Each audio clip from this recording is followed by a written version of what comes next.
Hello everybody, I'm Dr. Namita from Bangalore. I'm here to teach you about anemia and pregnancy today. So let's jump into the topic right away. We know that anemia is the most common hematological disorder in pregnancy. The second being Rh isoimmunization and the third being blood coagulation disorders. We know that anemia is defined as the decrease in the RBC cell mass, decrease in the hemoglobin concentration, or fall in the oxygen carrying capacity of the blood such that the physiological needs of the body are unmet. This definition and diagnostic criteria varies based on the age, sex, the habits of the patient, the gender as well as pregnant or non-pregnant status.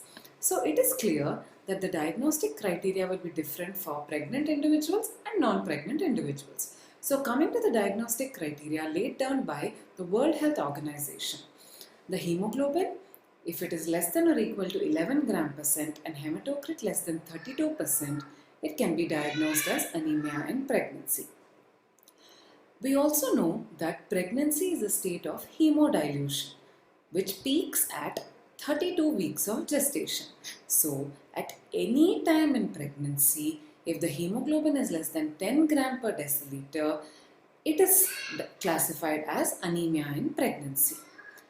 Coming to the incidence of anemia in pregnancy, we know that anemia is more common in developing countries where there is prevalence of nutritional deficiency.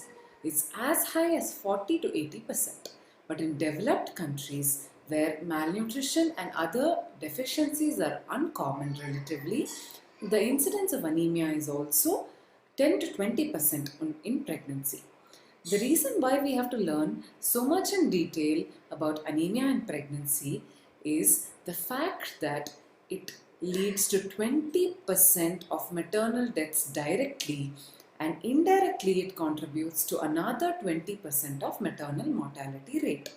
When I say indirectly, I mean when a woman goes into postpartum hemorrhage, if she is already anemic, the morbidity or the mortality caused due to the postpartum hemorrhage is increased many-fold because she is already having underlying anemia. So I hope that is clear to you. Next, coming to the most important topic, which is classification of anemia in pregnancy. We have two broad categories. One is physiological anemia in pregnancy and the other one is pathological anemia in pregnancy. Pathological anemia in pregnancy is further subdivided into other headings. Let's deal with physiological anemia in pregnancy. When I say physiological anemia in pregnancy, that means it is a part of the normal physiology that occurs in pregnancy.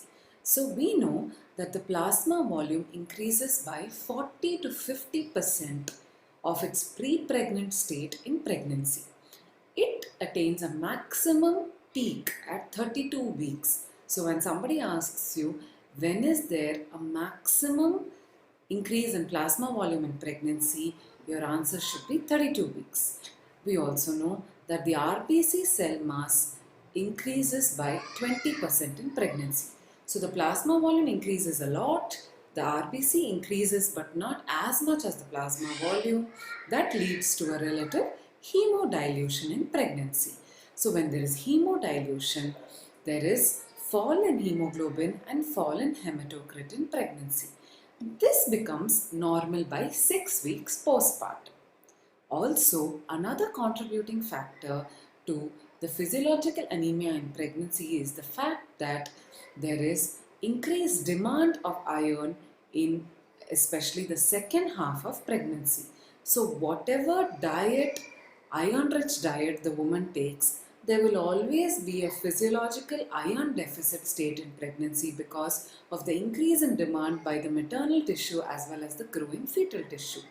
Therefore, there is fall in serum iron, there is increase in the total iron binding capacity and increase in the iron absorption in pregnancy.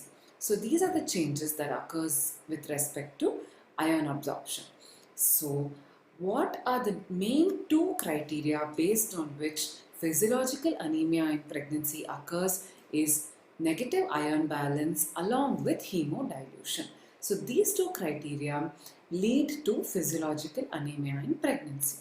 So what are the diagnostic criteria or the diagnostic laboratory criteria to diagnose physiological anemia in pregnancy? Hemoglobin less than 10 gram percent, RBC mass less than 3.2 million per millimeter cube, hematocrit 32%, and the peripheral smear showing a normal morphology with central pallor. So I hope physiological anemia is clear to you. Let's move on to pathological anemia in pregnancy and its different subheadings. So the most important pathological anemia that we have to deal with on a day-to-day basis is deficiency anemia. Iron deficiency anemia, folic acid deficiency, vitamin B12 deficiency, protein deficiency. These deficiencies can be isolated as well as combined together. The most common anemia that we see is iron deficiency anemia. Next, coming to the next most common anemia that we see in our clinical practice is hemorrhagic anemia. It can be due to acute blood loss as an antepartum hemorrhage or chronic blood loss as seen in hookworm infestation or bleeding hemorrhoids or piles. Next, coming to the medical causes of anemia that contribute to anemia in pregnancy. Hereditary causes like thalassemia, sickle cell anemia, hemoglobinopathies, and hereditary hemolytic anemias. The other causes being bone marrow insufficiency like bone marrow aplasia, bone marrow hypoplasia in the woman, infections like tuberculosis, malaria or kala azar even, renal disease wherein the renal tissue is affected and there is decrease in the synthesis of erythropoietin leading to decrease in the RBC cell mass and hemoglobin production. And malignancies like lymphoma or leukemia, which also lead to a component of anemia. So I hope the subheadings in pathological anemia as well as the whole physiological anemia in pregnancy is clear to you. So definition and classification should be clear to you that we covered in this video. Thank you.